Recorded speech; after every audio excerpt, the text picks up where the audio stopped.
Now we'll go into the understanding chapter review. So in order to move toward greater self-love and acceptance, we first need to understand what thoughts limit us. Makes sense, right?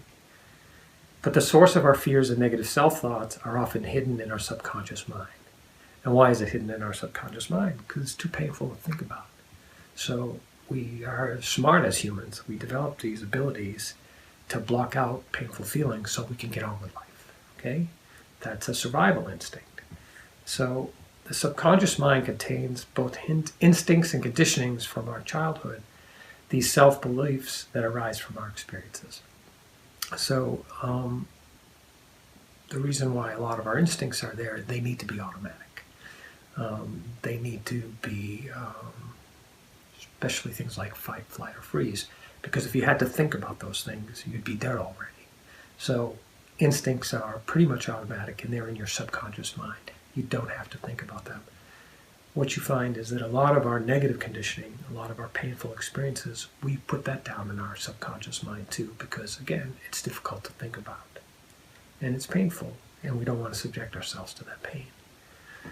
So this part of our mind is very difficult to understand and control, as the cause of our fears and anxieties may be painful to acknowledge and often remains out of sight unless we make a concerted effort to gain self-awareness. So here I was talking about this bullet before I showed the bullet, but essentially that's it. It's difficult to understand and control something that instinctually you block out because it's painful, right? So part of mindfulness, part of this whole process, is bringing that up into your conscious in a gentle way. So I've heard people say, mindfulness, meditation's too difficult for me because things come up, I don't want to look at them. And I'm like, yeah, that's exactly true. So maybe you need to just walk and pay attention to nature. Maybe you need to write and journal. Maybe you need to do art. Maybe you need to do other things to engage and control and focus your mind. And maybe you need guided meditation that doesn't allow you to sit there by your own self and ruminate. So there are many ways to exercise our mind mindfully, to strengthen our mind, that we'll talk about in later sessions, that avoid us confronting some of these difficult feelings too fast before we're ready. Okay? So if that's your experience and you're a little skeptical about mindfulness, join the rest of us. That's sort of how it is if you've had difficult experiences. And so the whole idea is do what's best for you, take baby steps, keep making progress, and if mindfulness practice doesn't work the way we talk about it, because these difficult experiences and self-awareness are not where you're ready to go yet, that's okay. There are other ways to get there that are a little slower, a little safer, and that's what we'll teach in later sessions. But for now, we're going to keep talking about understanding. So therefore, the first step in seeking to understand the source of our negative thoughts and anxieties is to seek out support from a friend, family member, teacher, peer, social worker, counselor, or group. So here we get back to this connection idea, and that it's difficult to bring up painful experiences and things that make us feel badly about ourselves if we don't have some kind, loving support around us where we feel safe. And there are a number of places to get this. Obviously, friend, family member, teacher. I consider myself your teacher, hopefully, based on my own experience, and your peer, because I'm like you. I'm someone who suffered that wants to get better, and I work at it every day. But there are also social workers, counselors, and groups, support groups that are out there in a lot of areas that can be helpful. Now, if you can't find these resources now, like I've said all along, eventually, I think it's important that you do. But for now, that's why I'm here. That's why we do this online. So you feel some support from me, you feel some kindness, you feel some connection to me. I certainly feel it to you. And we help you move to a place where you're ready to connect to others. Once you have this kind of support, we can begin to feel compassion for our suffering and look more deeply inside at the causes. So part of why I show you my own suffering a little bit, and my own vulnerability, is so you can feel connected to me and you can say, wow, it's okay to feel a little bit of that. I can see how that has to come up, and at some point I have to deal with that. All right, so that's how I try to act as your peer. The only reason I wrote the difficult experiences I had in my book, and I talk about them here, is for you.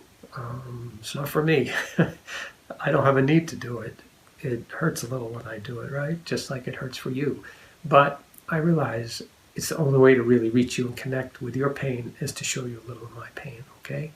And so once you see that, as you might see from a social worker or a peer support group or even family member or friend, once you start to share those experiences together, it validates you and it gives you permission, right? So hopefully we're starting to do that here. You're getting some of that benefit here, even though it's online. I can't be with you personally. That's what the whole purpose of this is. So then we start to realize that our negative feelings are a normal result of our experiences and they're not our fault. And, after you've been at this long enough, it's so obvious, right? But at the beginning, all we're filled with is self-blame, guilt, all the negative things we've been told. And it's hard to get it. But as you start to get it, it just becomes simple and obvious. So I will tell you that, the negative feelings we all have, they're just from our experiences. And if everything were good, we have no problem. I remember having a discussion with a client who really was struggling, again, to feel better about herself. And it was right after the royal wedding in Britain. And I asked her if she would feel badly about herself if she had just married the prince and was planning for tea with her friends on Saturday. And she just burst out laughing. And she said no. And she started to discuss how she would, plan this tea and how wonderful it would be and everything. And I said, see, all I'm saying is, if you were feeling safe and loved and valued and all of these things we all want to feel and you had no worries, your feelings about yourself would change pretty fast, wouldn't they? So a great deal of what we feel is based on our experiences. And sometimes it takes a while to see that. And we have a way to control our experiences and feel better.